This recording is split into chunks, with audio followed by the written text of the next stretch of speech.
Have you ever believed the wrong thing?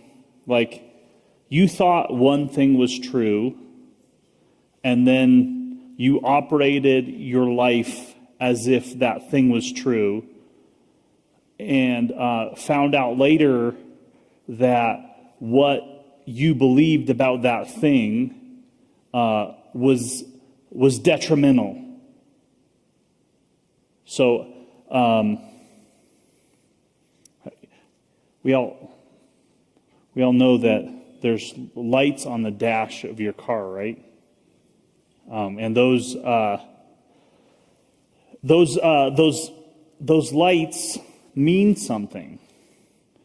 And in my car, when the fuel light comes on, it means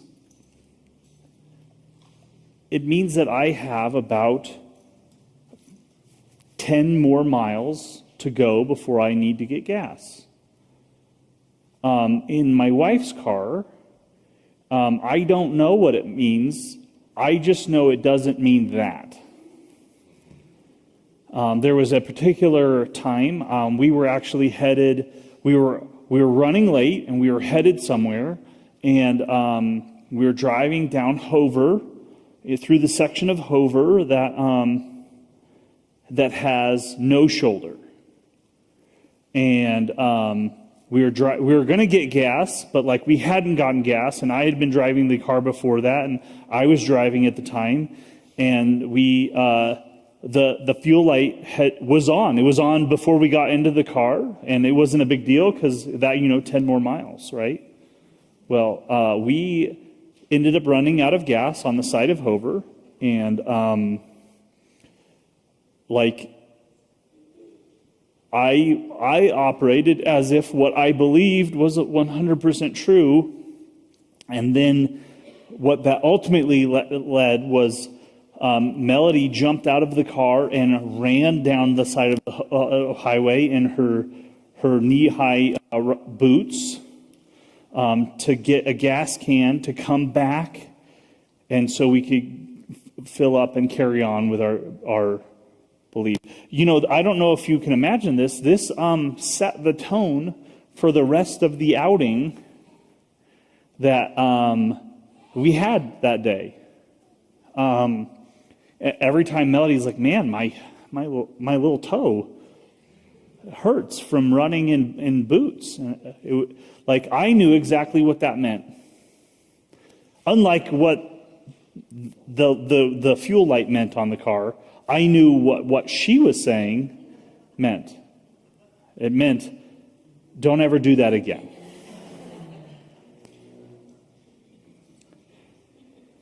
You ever had an experience like that where maybe not you run out of gas, but like you believe something about something? Like if the little genie in the lamp light comes on in your car, you should pull over quickly. The genie in the lamp light on your car does not mean that you get to make 3 wishes. Unless one of your wishes is for your engine to blow up, then that one's for sure coming true. What we believe matters because it filters into how we live and how we operate and what we do and how we interact with people. If you believe people who think a certain way are dangerous, then you will operate as if they're dangerous. If you believe certain things about the world, like it changes everything. What we believe affects how we do what we do. And here's the unfortunate thing. There's an awful lot of things that if I were to ask you to write down the things that you believe, if I asked you to write those things down, you would write down a bunch of things that if we looked at how you lived, they probably wouldn't line up with what you actually believe. Me too. That's the reality for all of us. Like, what we believe a lot of times is aspirational. We believe, like, here's one for me. I believe that God is faithful and I can trust him. Sometimes I don't act like I believe that God is faithful and I can trust him. Sometimes I act out of fear and scarcity and doubt. Is that nobody else? Was too honest for whatever time, 9:30 in the morning? 10:30 in the morning? So here's the thing. We started a few weeks ago, started a series on Colossians. And at the heart of this letter that Paul writes to the church in Colossae is about the things that they believe. And there are ways that they have entered into belief that were good and right and true and fruit-bearing and led to good things in their life. And Paul writes this letter because there have been things that have infiltrated the beliefs of the church. And these things, the fruit, if we allowed those things to take root and take hold, those beliefs would lead to negative outcomes, negative consequences for them and for their community. So we've been looking at Colossians. Last week we closed out chapter 1. And there's this section at the end of chapter 1, and it says, he's talking about how what we teach matters. He says this in verse 28. He says, "It is he whom we proclaim, warning everyone and teaching everyone in all wisdom, so that we may present everyone mature in Christ. For this I toil and strive with all the energy that he powerfully inspires within me." And I bring that last verse up as a reminder that all of this is connected. I think one of the things that's, to me, if I could give you any tool or any gift for how you approach the Bible, it's to know that it's all connected. When you open up your 21st century American Bible, if you open up a Bible that you find on the shelf, there are chapters and verses and subheadings and all of that. I want you to know that none of that was in the original. Those were things that were put in there to help you find your way. It's like GPS. Have you ever tried to navigate a new city in the last couple of years without GPS? I don't even know how you do it. Like, I assume you can go to the store and buy a map. But I don't know if you noticed, our city in Longmont here is changing constantly. They're adding new streets and they're changing stuff. So how do you even trust that map? So these tools are helpful. They're good. But they're not the point. So it says chapter 2, but chapter 2 isn't found in what Paul wrote. And I say all of that because there is, if you're using an NIV right now, which if you're using one of the Bibles that we have on the shelves, there isn't this word. But at the opening of chapter 2, in the original Greek, is the Greek word gar, which the Greek word gar just means for. It's a transitionary word to lead you into the next section, but what it does is it ties what's being said next to what was said before. So Paul says, for, And one of the things that, in like the first day of hermeneutics class that I took when I was in Bible college, the first class that I took on hermeneutics, and hermeneutics is the study of the Bible, is how to study the Bible, the tools and resources. It's like English class, but for the Bible. It's when you see these kinds of words, for or therefore, you ask the question, what is it there for? And so we ask the question, what is it there for? Chapter 2, verse 1. If either someone could run the clicker to me, or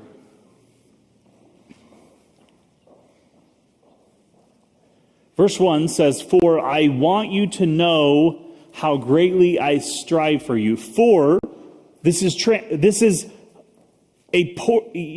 to continue. Thanks. This is to continue the thought that he was already having. This is a stream of consciousness that Paul writes from. And it's important for us to remember that, because have you ever had somebody quote you out of context? Yeah? How's that? Was it real good? Take something, or maybe you didn't intentionally somebody didn't intentionally take you out of context, and this is more like what we experience with the Bible most of the time, is you have somebody who only is paying attention when they hear words that apply to them, but there's a bigger conversation. This is what it's like to have kids. Kids, they're not paying attention. And you don't necessarily need them to pay attention to everything, but all of a sudden they hear something, and all of a sudden they are paying attention. There's been a whole 3 paragraphs of conversation and dialogue that's been happening in the room, and just now they heard their name. And all of a sudden they're like, wait, what are you talking about? I didn't say that. I didn't. You what? And they're mad. And so that's kind of what happens when we read the Bible. We pick it up. So one of the things, that we do is we pick it up, and the Bible is we've been told, and it's true, that the Bible is full of wisdom and full of things that we can learn and grow from, and all of it's good, and all of that is true. But have you ever needed a little inspiration? Who has a Bible with out? Could we I want to do a little exercise and show you. Are they gone? I don't want a Bible. I want you guys to have a Bible. Okay? Well, it's not going to work if you have an app for it. We're going to do a little activity. Okay?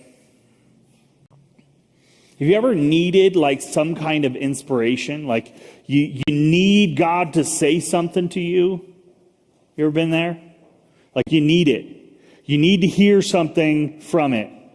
You need to hear from God. You need to hear a word to tell you what to do next, to tell you how to operate, to tell you how to not give up, not to quit, to not get discouraged. So this is what some people do.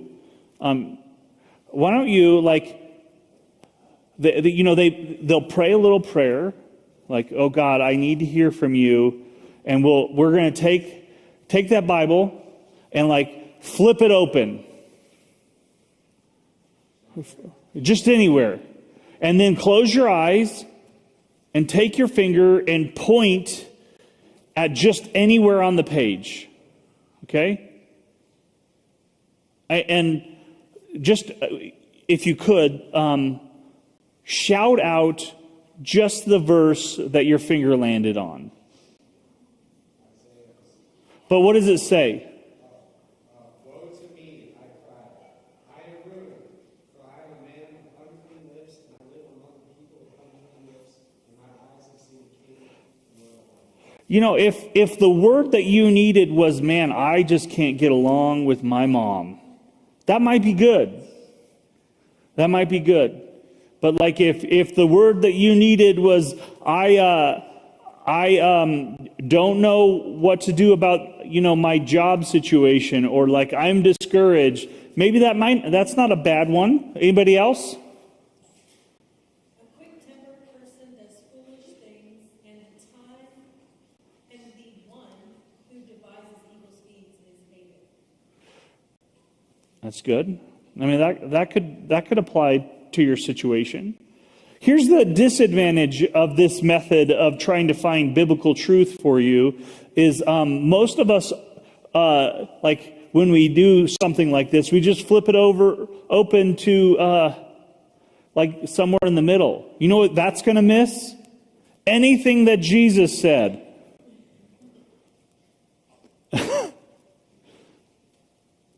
So like, let's just do one more. Does anybody you got one back there? Go ahead.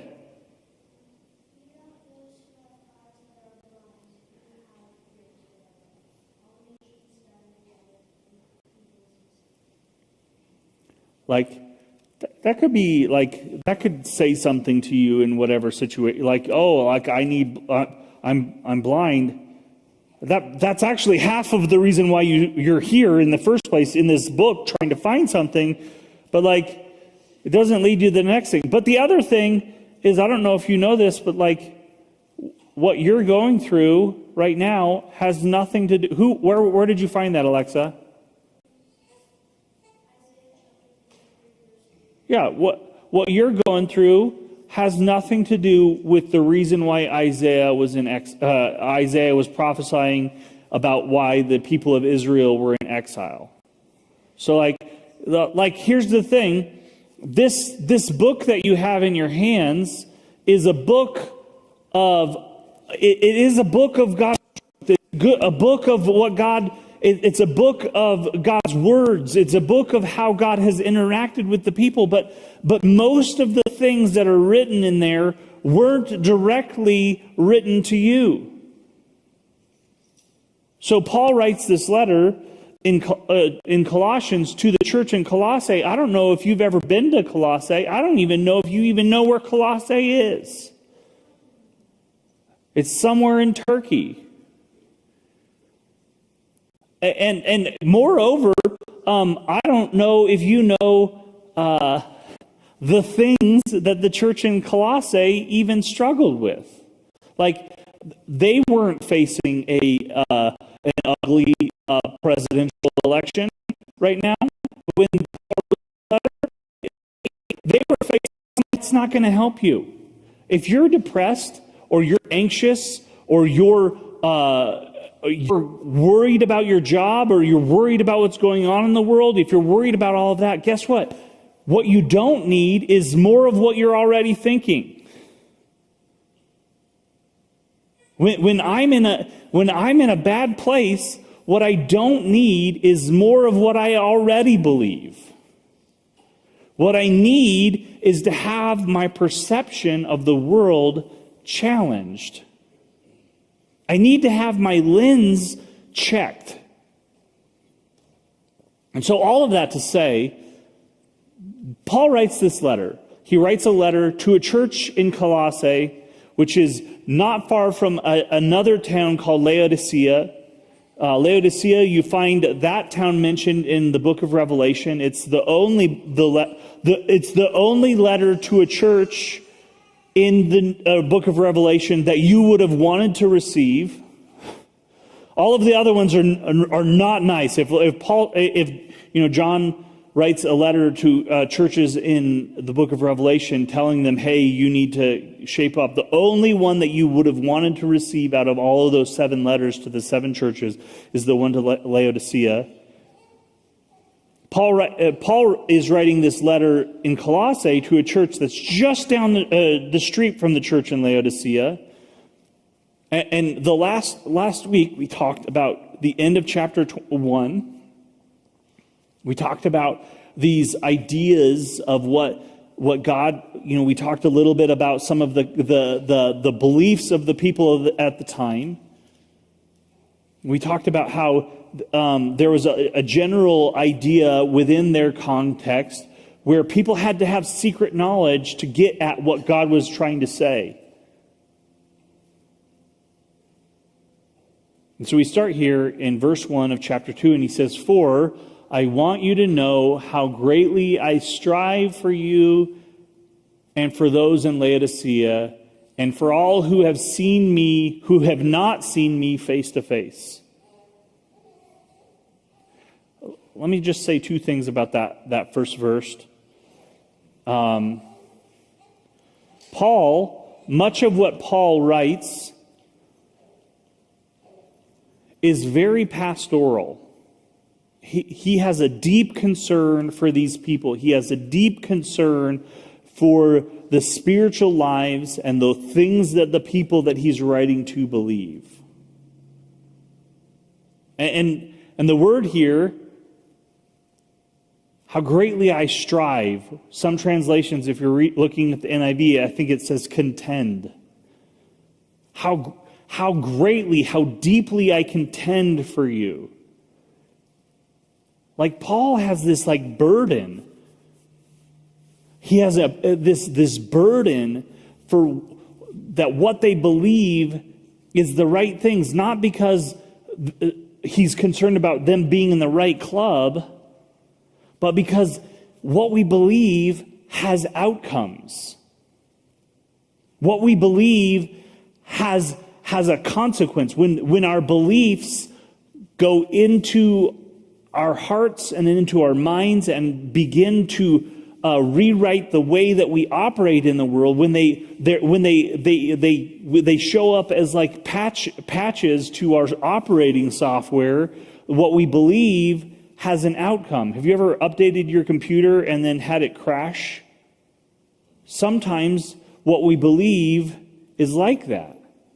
We import this way of seeing, this way of operating, and there were a group of people that were coming in and trying to apply a software patch to what the church in Laodicea and Colossae were believing.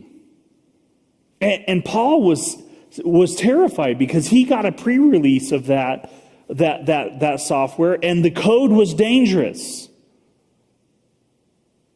So Paul says I greatly strive, I greatly contend. I would like to say, as your pastor, I relate to that. Like, the work that I do is not just the work of making sure that there's paper towels in the bathroom, and that that we have a band on Sunday, and that my overall energy isn't expended primarily for those things. The thing that for you that keeps me up at night is that you would believe the right things about Jesus, because what you believe about Jesus and what you therefore believe about yourself changes things. I don't know if you know this, but there's a whole bunch of things that are vying for your attention. There's a whole bunch of things in the world that are vying for your energy, your eye contact. And I'm not it's not just everybody's every sermon is about how the cell phone is ruining everything. It is that, what we believe and what we watch and what we see on our social media and our devices and all of that. But it's more than that. There are things constantly surrounding you that are contending for your attention. And whether you know it or not, whether you see it, whether you can put your finger on it, those things, if we're not careful, change how we see the world. And guess what? Those things have consequences. Paul goes on. The other part is that I wanted to say about this first verse is this. he talks about this idea of being seen face to face. And there is an element, like if I emailed you a manuscript of every sermon every week, and that's how you experienced what God was doing at Reveille, you would have a very different experience of what God was doing at Reveille than what God is doing at Reveille. There is a difference. There is more that happens in communication than words. Like if you were to put a piece of software on the live stream and transcribe the entire sermon and you read that, you would get something different. You would get a different experience than if you are here with us. One of the things that we often say is that your presence matters. You being in the room matters. So Paul has an awareness of that. Like he wants to be in the same room as these people because there is a difference between him writing a letter, even if he has an emissary that comes and communicates and shares that letter and preaches that message. There's a difference. He goes on and he says, verse 2, he says, I want their hearts to be encouraged and untied in love, so that they may have all the riches of assured understanding and have the knowledge of God's mystery. Remember what we talked about last week when we talked about this mystery idea? This mystery is, Paul talks about this, and this mystery is that God, the mystery is that we all get to be a part of what God's doing. Like, that's the only place that you're going to get that. That all of us, no matter what your background, no matter what your experience, no matter what you've done before you got here, all of us get to belong. All of us get to be a part of what God's doing. All of us get to be included. That's a mystery. That's a mystery because I don't know if you've noticed that. That's not what the world wants you to believe. You go outside those doors and pay attention to the news. That's not what anybody else wants you to believe. That idea that God is about breaking down walls and breaking down barriers so that you get to be a part of what He's doing. That mystery has to do with that the Jews and the Gentiles get to be a part of what God's doing. That's everybody.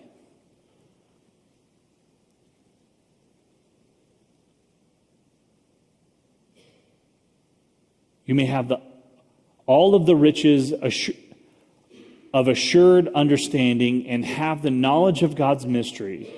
That is Christ, in whom are hidden all the treasures of wisdom and knowledge.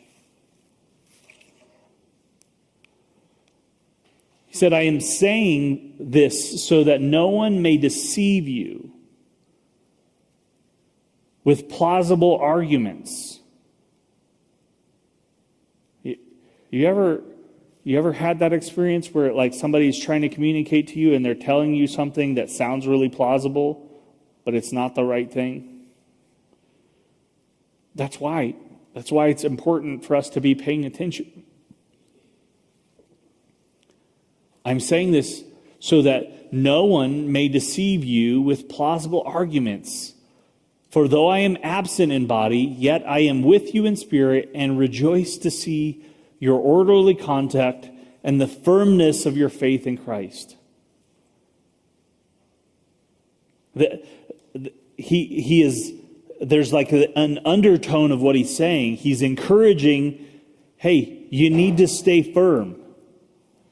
You need to stay with what God is teaching, what God has already taught you. These things are important. They have consequences. He goes on and he says, verse 6, he says, as you therefore have received Christ Jesus the Lord, keep in mind that Lord is not that word Lord calls the believer that hears them to understand, one, that Caesar is not Lord, empire is not Lord, that Jesus is Lord. And it calls back, the Greek here is the same word when you have the Old Testament translated in the Greek by the Alexandrians in the Septuagint. The same word that's being translated as the divine name for God, Yahweh, is being translated as Kyrios, Lord, in the Old Testament. So the original hearers of this would have heard how subversive this was.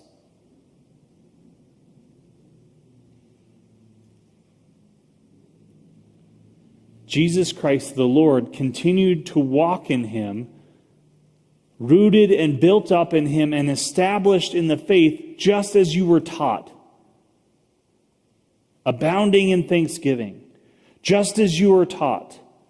Return back to the just as you were taught. It's almost like Paul is trying to encourage them, hey, you need to roll back your software.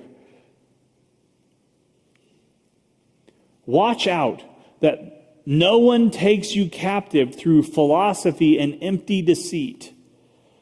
So verses like this have often been used to encourage an anti-intellectual approach to faith, and that is not what Paul is doing here. What Paul is saying is that there has been a specific philosophy that has come in, and that philosophy has to do with you returning to some of the guidelines and instructions that are the requirements that were put on top of following Jesus. So there's a list of extra requirements that if you're going to follow Jesus, you have to observe the Sabbath the way the Jews observe the Sabbath. If you're going to follow Jesus, you have to observe all of the feasts and festivals that the Jews observe. If you're going to observe the Sabbath, you have to get circumcised like the Jews get circumcised. You have to follow the rules the way that the Jews follow the rules. And then on top of that, they use this pervasive and persuasive argument to say that you have to adopt these things. This is this. Come close. This is the secret. There's something powerful about that notion. Hey, I have something to tell you. It's really important. Shh, don't tell it, everybody. I picked you. I picked you because you're special. There's something about that where when you pull somebody in close, hey, I have secret information to give you that makes you feel like, man, if it's a secret and I'm chosen to have received this secret, like there's something that predisposes us to believe that thing.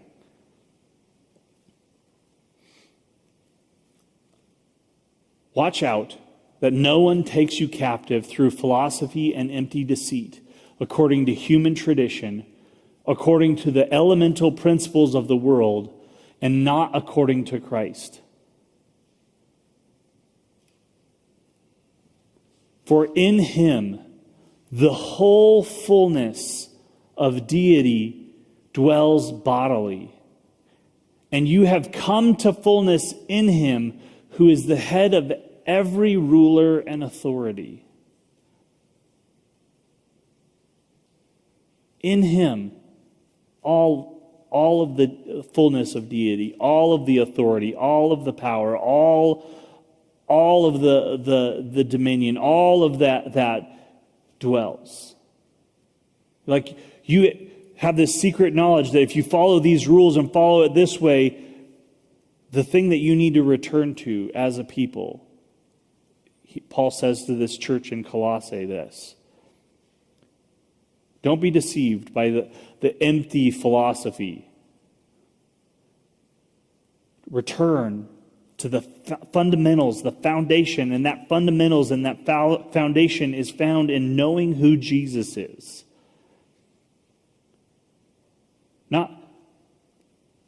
Not what these philosophies say that Jesus is.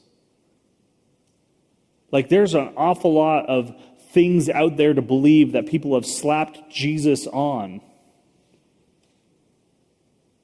I want to remind you that if you want to know what Jesus was like, go read the Gospels. If you're not sure about what operating system we should be operating under, go read Matthew chapter 5 through chapter 7, the Sermon on the Mount. You want to know what way we should operate in the world, how we should treat one another, how we should live, how we should vote, how we should think, how we should believe, go read the Sermon on the Mount. Stop slapping Jesus on things that have nothing to do with Jesus. Paul was very concerned about that. Paul was very concerned about what the Colossians believed. Because just because you say Jesus is a part of something doesn't mean that he is. Just because you say that Jesus, you say that this is a Jesus thing, this is Christian. You know, when I was a kid, we slapped that on everything, and it was a marketing thing. Do you listen to Christian music? And there's this implied leverage that's put on it. If you don't listen to Christian music, you surely aren't a Christian. Guess what? A lot of that Christian music had nothing to do with Jesus. And I'm not saying go find music that only has something to do with Jesus. I'm saying don't be deceived. That's what Paul was concerned about. He's concerned that we would believe the right things because what we believe matters.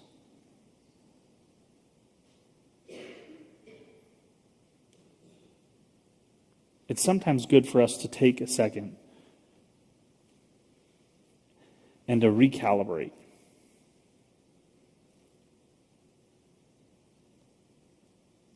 This thing that Paul says, for in him, and that's what this verse 9 and 10 really does for us. In him, the whole fullness of deity dwells bodily. In Jesus, the whole fullness of deity, the whole fullness of power, the whole fullness of divine, the whole fullness of authority, the whole fullness of the author of creation. And what does that do for us? Here's the thing. If we're not careful, we just take the power without the character. We just take the authority without the person of Jesus. And I'll close with this. What we believe matters. And as followers of Jesus, my concern for us is the thing that I contend for, the thing that I strive for you, is that you would adopt a Jesus-centered worldview. And if you want to know what that's like, get to know Jesus. Not what other people say about Jesus, not what I say about Jesus, not what church says about Jesus, not what social media says about Jesus. My challenge for you today, go read the Gospels. Just have a revelation of who Jesus is. And use that as a filter and a lens for what it means to follow Jesus. Yes, you've begun to follow him. Yes, you've started. Yes, you've walked on that path. But don't get deceived. Just because something says it's Christian doesn't mean it's for you. And I'll unless you guys had a song that you had prepared to end us with. Let's do it.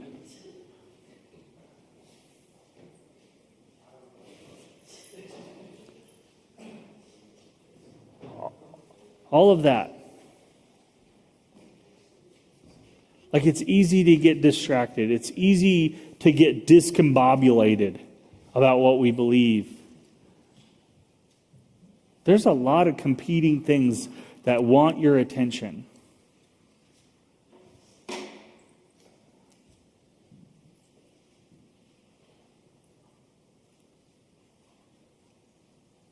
But what if we returned to the things that Jesus said that he was about?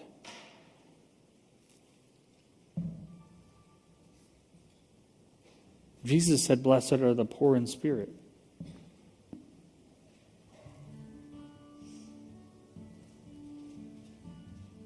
Blessed are the meek.